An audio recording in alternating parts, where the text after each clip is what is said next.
Bakit ba namamatay ang bubuyog kapag nakatusok ng tao? Pasipol-sipol ka pa habang naglalakad sa isang malawak na hardin na punong-puno ng mga bulaklak. May mga rosas, tulips, daisies at iba pa na talaga namang napakaganda. Naalala mo tuloy ang iyong crush at naisip mo na bigyan siya ng mga bulaklak para mapangiti mo siya mamaya. At nakita mo ang isang pulang-pulang rosas sa gitna. Excited kang lumapit at pipitasin mo na sana ito nang biglang may narinig kang ingay. At nakita mo ang isang umiikot na bubuyog o honeybee na parang galit na galit. Nabulabog mo yata. Binugaw mo pero ayaw talaga nitong umalis. Napatakbo ka na lang dahil mukhang gusto kang tusukin ito. Kaya ngayon, tumatakbo ka papalayo sa bubuyog. Alam mo kasi ang masaklap na idudulot ng matulis na stinger nito. At pwedeng tumagal ang sakit nito ng ilang oras kasama pa ang pulang marka sa balat na tatagal naman ng ilang araw. Pero sa totoo lang, mas mapalad ka pa kung tutusin dahil ang bubuyog na tutusok sa iyo ay mawawalan ng buhay kapag natusok ka. Ilang minuto lang matapos kang tusukin ay mamamatay na ito. Habang ikaw naman ay maaapektuhan lamang ng ilang araw. Kaya ikaw ngayon ay tumatakbo hindi lang para sa sarili mo, kundi pati na rin sa maliit na insektong marami pa sanang pupuntahan na bulaklak sa hinaharap. Ililigtas mo kayong dalawa sa isang masaklap na kapalaran. Pero bakit nga ba ganun ang nangyayari sa bubuyog? Bakit ang ginagamit niyang pangprotekta sa sarili ay siya ring dahilan ng kanyang pagkamatay? Tara at alamin natin kung bakit namamatay ang mga bubuyog kapag ginagamit nila ang kanilang bee sting. Alamin natin kung bakit ito nangyayari. Ano nga ba ang nadudulot nito matapos matusok ang balat mo ng stinger ng isang bubuyog? At ang bubuyog lang ba ang may ganitong uri ng depensa? Sa totoo lang, ang mga bubuyog ay isa lang sa mga insekto na may tinatawag na stinger. Ang scientific name ng stinger talaga ay ovipositor at ito ay may iba pang gamit maliban sa pagtusok sa mga kalaban. Ang ovipositor ay ginagamit ng mga babaeng insekto upang maghatid ng mga itlog nito. Halimbawa, ang queen bee ay may ovipositor na walang mga tinik na tinatawag na barbs para makapangitlog ng mas maayos at ng mas marami na pwede ngang umabot hanggang 3,000 kada araw. Ang mga babaeng worker bee naman na di kailangang mangitlog ay ginagamit ang ovipositor bilang panusok at ang mga ito ay may barbed lancet. Pero ano pa bang mga insekto ang may mga stinger at mas masakit ba ang mga panusok nito kaysa sa mga bubuyog? Mga halimbawa ng insektong ganito ay ang mga wasp at hornet. May mga stinger din sila pero kaya nila itong hugutin mula sa pagkakatusok sa mga balat ng tao at hayop nang hindi sila namamatay. Ito ay dahil sa wala silang mga barbed lancet. Meron ito sa mga bubuyog na nagiging dahilan kung bakit sumasabit ang mga stinger sa balat ng tinusok. Kapag ang stinger ng bubuyog ay tumusok sa balat, hindi ito matatanggal ng madalian. Kumakapit ito dahil sa mga lancet. Kaso, pipilitin pa rin ng bubuyog na alisin ito at dahil doon, matatanggal pati ang mga parte ng kanilang katawan at digestive tract na siyang dahilan para sila ay mamatay. Pero sa stinger lang ba nagkakaiba ang mga insektong ito? Paano naman ang mga toxin na nasasali nila sa mga natusok nilang tao o hayop? Ang mga bubuyog ay may toxin na tinatawag na melittin. Ito ang sanhi ng pananakit at pamumula ng balat. Nagdudulot kasi ito ng allergic reaction sa mga tao at hayop. Kaya nga dapat tanggalin ang stinger agad-agad kapag natusok nito ang balat upang di na kumalat pa ang melittin sa katawan. Madali kasing humalo ang toxin na ito sa tubig at 60% ng katawan natin ay binubuo ng tubig. Kaya madaling kumalat ang melittin.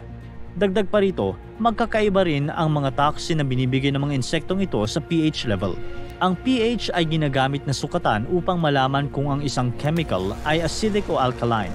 Ang pH ay pwede magkaroon ng value mula 1 hanggang 14. Ang pH value na 7 ay nangangahulugang neutral at ito ang pH ng tubig. Samantala, kapag mas mababa sa 7 ang pH, ang chemical ay acidic. Kung mataas naman sa 7, ito ay alkaline. Ang toxin na binibigay ng bubuyog ay mas acidic kaysa sa binibigay ng wasp. Ngunit ang basihan pa rin kung maaapektuhan ng isang tao ng mga toxin na ito ay ang allergic reaction.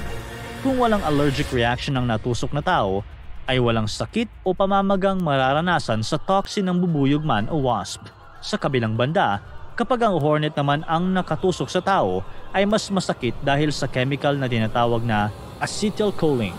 Ang chemical na ito ay nagpapatindi ng sakit na pwedeng maramdaman ng tao kapag natusok ng stinger ng hornet. Kaya mas mabuting iwasan ang hornet kaysa sa wasp at bubuyog, lalo na dahil mas malalaki ang mga insektong ito. Sa sobrang laki nga nito kumpara sa bubuyog at wasp ay pwedeng ma-infect sila ng parasite na tinatawag na Xenosmotoni.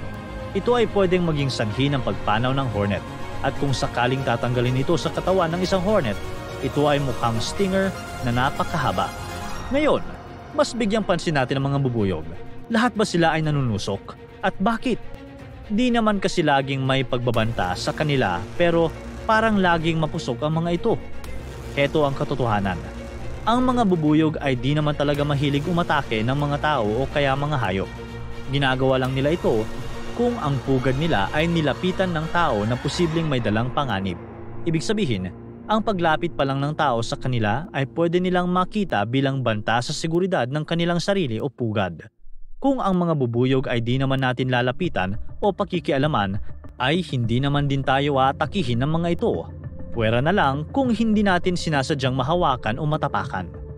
Ang mga bubuyog naman talaga ay nanunusok ng kanilang mga stinger kung nagigipit. Pero heto ang nakakamangha. Lahat ng lalaking bubuyog ay hindi nanunusok. Tanging mga babae lang. At ilang klase lang ng babaeng bubuyog ang nanunusok ng kanilang mga stingers. May ilang pamilya nga ng bubuyog tulad ng Adrenidae na may maliit lamang na stinger na hindi na nila pwedeng gamitin na panusok. Pero may iba naman silang pamamaraan para labanan ng mga magbabanta sa kanilang pugad. Sila naman ay nangangagat. At ang pagkagat at pagtusok ng mga bubuyog ay parehas na masama ang epekto. Pero maaaring may magsabi na isang kagat lang naman pala. O kaya isang tusok lang naman pala. Pwede namang kayanin yan, di ba? Mawawala rin naman ang sakit at pamumula, di ba? Ngunit ang bubuyog ay normal na umaatake ng di lang isa o dalawa. Kukuyugin ng maraming bubuyog ang sinuman o anuman na magbabanta sa kanilang pugad. Isang bubuyog lang ang kailangang tumusok sa iyo at bigla ka na lang kukuyugin ng mga kasama nito.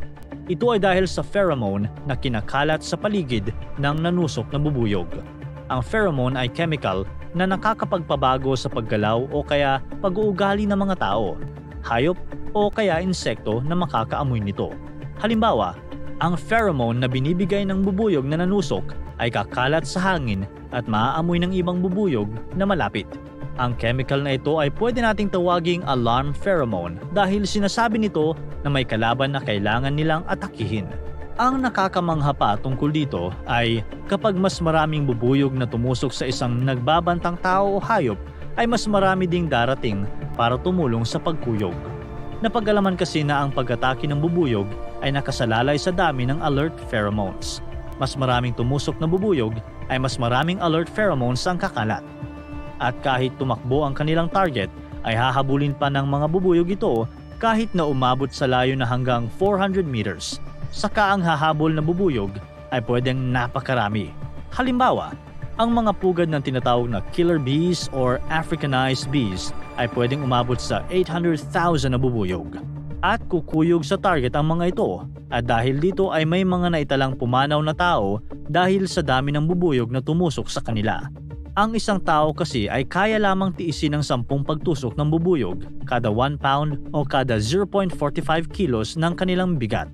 Ibig sabihin nito, kung ikaw ay isang tao na may bigat na 100 pounds o kaya 45.36 kilos, ay kaya mong tiisin ang 1,000 tusok ng bubuyog.